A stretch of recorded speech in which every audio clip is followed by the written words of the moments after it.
Bonjour à tous et à toutes et bienvenue dans ce deuxième tutoriel sur l'utilisation de Linux. Aujourd'hui, comme je vous l'avais promis, on va s'intéresser aux fichiers et, comme je ne vous l'avais pas dit, par contre, on va s'intéresser aussi aux dossiers aujourd'hui. Pour ça, on va retourner dans notre terminal, car ce serait un peu trop facile de le faire avec notre ami le gestionnaire de fichiers ici, bien entendu. C'est un gestionnaire comme celui de Windows ou de Mac ou de ce que vous utilisez. Du coup, nous on va s'intéresser à aller les rechercher en command line. Donc, comme vous pouvez le voir aussi, j'ai modifié un petit peu le terminal, mais je vais le remettre en défaut, comme ça vous verrez un petit peu mieux. Je vais remettre ça. Je vous montrerai dans une autre vidéo comment modifier le terminal, les couleurs et le personnaliser. Première commande que l'on veut, c'est savoir où c'est qu'on se retrouve, parce que vous pouvez voir, alors on n'a pas encore parlé, mais ce petit élément bleu ici en fait c'est le dossier où vous êtes, et donc nous on veut savoir où c'est qu'on se trouve, et pour ça il y a une commande très simple mais très utile, c'est le pwd. Voilà, et on nous dit où c'est qu'on se trouve, donc le slash qui est la racine ici, ensuite le slash home et le slash wirzum qui est mon nom d'utilisateur. C'est exactement la même chose que sur Windows. Vous avez aussi chaque utilisateur a son dossier privé. Donc on se retrouve ici. Maintenant, c'est bien joli, mais nous on aimerait savoir ce qu'il y a dans ce dossier. Alors du coup pour ça, il y a une commande très simple aussi, c'est le ls qui est ici, et qui vous liste exactement ce qu'il y a dans votre dossier. Donc ici on peut voir que j'ai un desktop, un download, un music, voilà, c'est les dossiers de base qui sont ici. On va utiliser une autre option maintenant que l'option de base, et on va introduire également du coup les options, ça qu'on ne les a pas vraiment vues pour le moment. Donc on va retaper une fois le ls, et ensuite pour rajouter une option on met toujours un tiret sur Linux, donc un tiret. Sur Windows c'est un slash, ici c'est un tiret, on va aller savoir pourquoi. Et nous on aimerait les voir en format liste parce que c'est plus lisible. Pour ça on rajoute le L. On aimerait aussi voir tous les fichiers, donc on veut all, donc on rajoute le A derrière. Et ici on voit qu'on a beaucoup plus de choses, donc faut savoir que sur Linux tout ce qui commence par un point c'est des fichiers ou dossiers cachés, donc ça veut dire qu'on ne peut pas les voir dans un explorateur normal. Donc si je vous remontre ici en fenêtre parallèle, voilà, donc vous pouvez voir je suis dans le même dossier, dans le home wirzum qui n'est pas marqué, je pense que c'est juste pour ne pas le marquer, mais vous pouvez voir qu'on retrouve beaucoup des éléments, mais que les fichiers cachés ne sont pas visibles ici. Donc c'est tout l'intérêt de pouvoir les lister ici. Ce qu'on veut maintenant c'est se déplacer dans un dossier. Alors pour se déplacer, il y a une commande qui est le cd, et ensuite comme vous pouvez peut-être le voir ici et ici, on a deux dossiers qui sont un peu spéciaux.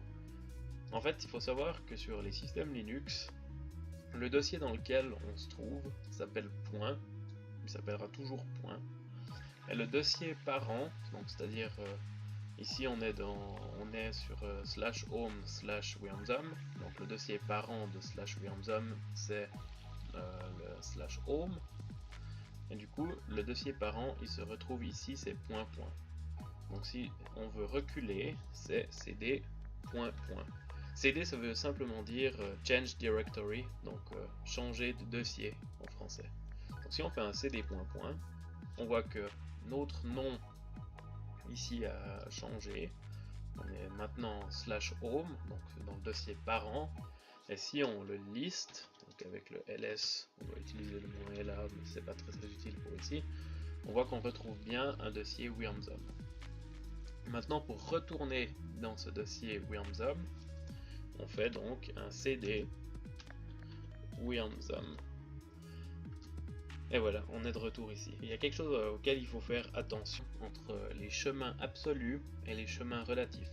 Un chemin absolu, c'est-à-dire qu'on va pouvoir l'utiliser depuis n'importe où. Donc, par exemple, je suis dans mon dossier, voilà, mon dossier /home/WYMZOM. Si je veux aller dans le /var /www/html par exemple, je peux taper cd/var/www/html qui je pense n'existe pas, mais on va aller par exemple dans le user local. Donc on va taper, ça ne tape pas, voilà, cd user, ne pas oublier le slash quand c'est un chemin absolu, du coup /user /local, voilà, on peut y accéder.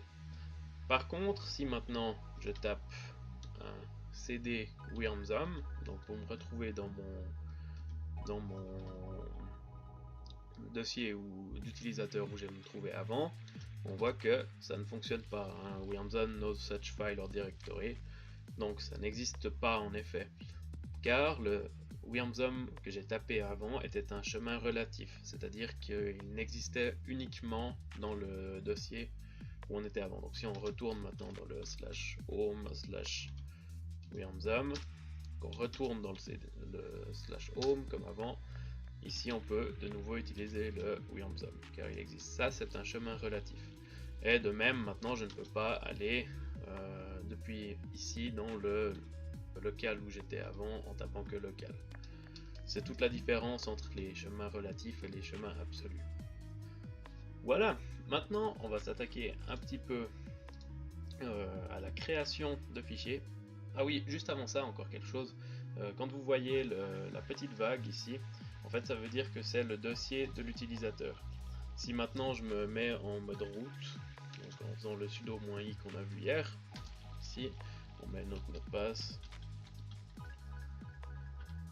voilà, on voit qu'on est dans le tilde, ici également, mais si on tape le pwd, on voit qu'on n'est plus dans le même dossier car c'est plus le même utilisateur. C'est plus l'utilisateur WYMZOM, cette fois c'est l'utilisateur root qui lui a sa maison entre guillemets dans le dossier /root. Pour quitter le root, je ne sais plus si je l'ai montré hier, c'est simplement exit et vous vous retrouvez ici. Faire attention à ne pas le faire deux fois parce que si vous faites un exit maintenant, ça va simplement fermer votre terminal et donc on perd un peu de temps.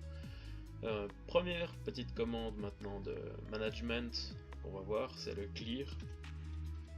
Je crois qu'elle parle d'elle-même, donc si vous faites un clear maintenant, padam, magie, il n'y a plus rien sur votre écran. Pour revoir ce que vous avez fait, je ne l'ai pas mentionné hier et c'est vrai que je m'en suis servi quelques fois. Vous pouvez naviguer dans votre historique avec les flèches directionnelles.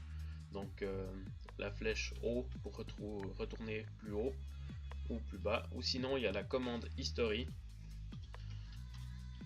qui est ici, qui va vous lister votre historique ici. Maintenant, donc on va reclear une fois l'écran,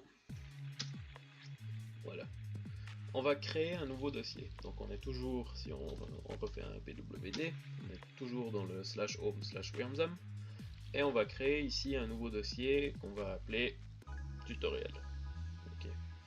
Pour ce faire, il y a une commande qui est exactement la même que sur Windows, c'est le mkdir, voilà, et après ce mkdir, on lui donne simplement le nom qu'on veut donner à notre nouveau dossier, donc on va l'appeler tutoriel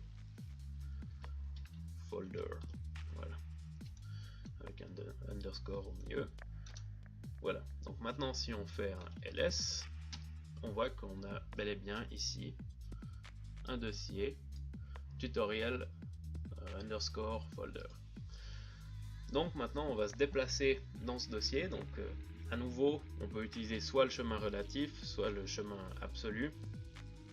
C'est clair qu'à ce niveau c'est beaucoup plus pratique d'utiliser le chemin relatif, car sinon bon, si on veut on peut faire /home /WYMZOM /tutorial folder, mais c'est complètement inutile, donc on peut simplement se déplacer en faisant cd tutoriel folder slash.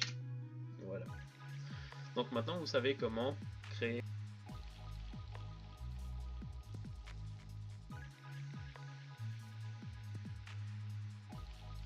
Il y a une seule manière et c'est très simple. Il faut savoir que sur Linux, les fichiers ne sont pas typés de base, donc c'est-à-dire qu'ils n'ont pas d'extension comme sur Windows par exemple.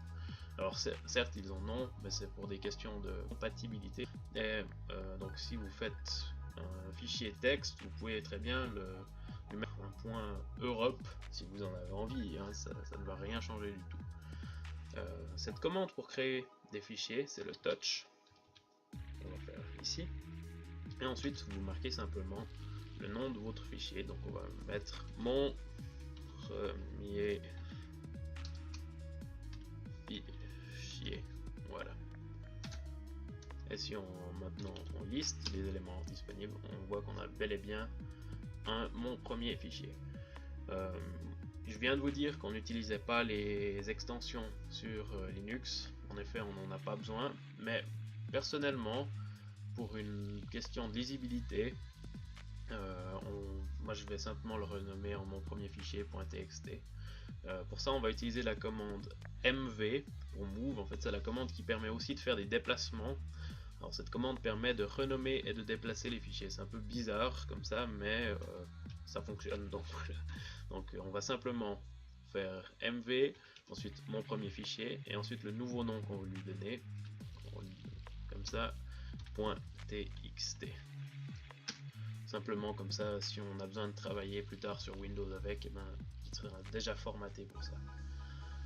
Voilà, maintenant on va tenter d'écrire dans ce premier fichier, et pour ça on va devoir installer un logiciel. Donc si vous vous rappelez bien hier dans le tutoriel, pour installer un nouveau logiciel on doit aller le chercher. Donc ne pas oublier le sudo, car c'est une commande qui s'exécute en administrateur, le apt qui est le gestionnaire de paquets qui va nous permettre d'aller chercher le paquet qu'on cherche, et toujours avant d'installer un logiciel, surtout la première fois de la journée, ici c'est la première fois, je n'ai pas lancé la machine avant, faire une mise à jour de la base de données. Sinon vous risquez simplement d'installer des logiciels qui sont passés de date, comme on dit, donc qui sont plus à jour. Donc on fait un apt update, on met notre mot de passe, il n'a pas été demandé, c'est sûrement parce que on l'a déjà utilisé il n'y a pas si longtemps que ça. Donc on voit qu'il va nous rechercher tout ça dans la base de données, il va nous dire qu'elle est sûrement à jour d'ici peu de temps. Voilà, comme vous pouvez le voir sur la dernière ligne ici, tous les paquets sont à jour. Donc on n'a pas besoin de faire un upgrade ou un dist upgrade comme on l'a fait hier. Maintenant on veut simplement faire une installation, donc apt install, et on va installer un logiciel qui s'appelle Vim. Voilà. Ensuite vous pouvez toujours lire, Vim est un logiciel que je connais, que j'utilise depuis 10 ans bientôt, je leur fais totalement confiance, j'ai pas besoin j'ai pas besoin d'autre chose avec ça, simplement mettre le Y pour yes, ou je crois que maintenant dans la version française ils ont mis un O, donc voilà, juste accepter, télécharger. Vous pouvez voir qu'on a de nouveau cette jolie barre de progrès, il y a énormément d'efforts qui a été fait là-dessus depuis les dernières versions, c'est très mignon. Voilà. Maintenant notre logiciel a été installé, on va de nouveau faire un clear. Voilà. On va vérifier que notre fichier soit toujours ici. Oui, on a en effet toujours mon premier fichier .txt, donc il n'a pas disparu par magie. Et maintenant on va vouloir l'éditer. Alors bien sûr on a des possibilités pour l'éditer en graphique, hein, ce que je fais aussi, mais c'est pas le but de ce tutoriel étant donné que c'est pour faire de la ligne de commande.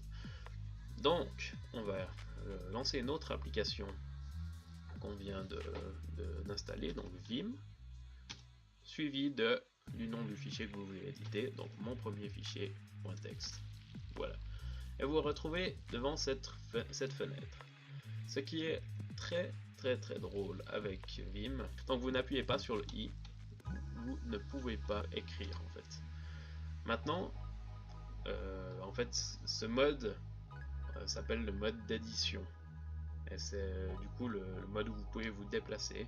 Alors il y a deux manières de se déplacer. Dans les vieilles versions de VI, qui est l'ancienne version de Vim, et la version de Vim maintenant, vous pouvez vous déplacer avec HJKL, qui sont des touches de déplacement, je ne sais pas pourquoi vraiment. Donc si je tape là maintenant, j'appuie sur I, donc je peux écrire dans mon fichier, je veux dire bonjour à, à tous, voilà. J'appuie sur Escape pour sortir du mode insertion, et si vous voyez, j'appuie sur le H, je vais sur la gauche, et j'appuie sur le L, je vais sur la droite. J'appuie sur le K, je devrais aller en bas, mais comme il n'y a pas de ligne après, donc il faut que je me remette en insert. Je vais mettre ceci est un test. Voilà. Je ressors avec mon escape, et cette fois vous pouvez voir que avec le K on peut monter, et avec le J on peut descendre. Heureusement pour nous, depuis maintenant 4 ou 5 ans, on peut aussi le faire avec les flèches directionnelles. C'est juste que les anciens claviers n'avaient pas de flèches directionnelles apparemment, d'après ce que j'ai compris. Maintenant, pour sauvegarder, donc on vérifie qu'on soit bien en Escape, donc qu'il n'y ait pas marqué là en bas, qu'il n'y ait rien du tout de marqué sur la dernière ligne. Si on voit en mode I, on est en mode Insert, donc c'est marqué, ça ne va pas. Il faut se mettre en mode Escape. Et si on veut enregistrer notre fichier, on va devoir taper 2 points. 2 points, ça veut dire qu'on va lancer une commande. Et on veut write, on veut écrire ce fichier. Pour cela, on met un W. Voilà. Donc vous pouvez voir maintenant qu'on a une confirmation. Mon premier fichier .text, 3 lignes, 34 colonnes. 34 colonnes, je ne sais pas pourquoi, parce qu'il n'y en a pas 34 ici. Bref, voilà, qui a été écrit, written. Ensuite de ça, si on veut quitter l'application, on fait un 2.q. Voilà. C'est les bases de Vim. Vim est un logiciel extrêmement complexe et extrêmement puissant. Il y a des centaines de possibilités de commandes avec. Je ne vais pas toutes vous les montrer maintenant. Maintenant, je vais faire une petite ellipse. A few moments later.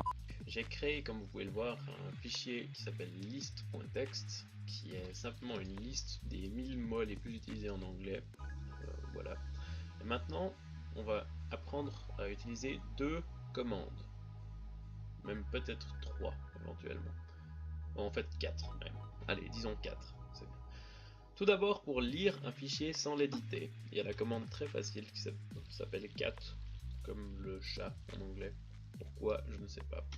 Donc vous pouvez simplement faire cat et list.txt, et vous voyez que ça vous donne tout ce qu'il y a dans le fichier. Vous pouvez voir que c'est très long. En fait, maintenant on va voir une deuxième commande qui est très utile, qui s'applique à toutes les commandes. En fait, il faut savoir que sur Linux vous pouvez exécuter plusieurs commandes à la fois en les séparant par le pipe. Donc le pipe, je ne sais pas sur un clavier français, sur un clavier QWERTY ou QWERTY, c'est le Alt-GR L7, mais voilà, vous utilisez ce pipe du coup. Et ensuite on va découvrir une commande qui est incroyable, il s'appelle grep. Et ce grep va vous permettre de faire une recherche. En fait, ce grep, c'est une fonction de recherche partout.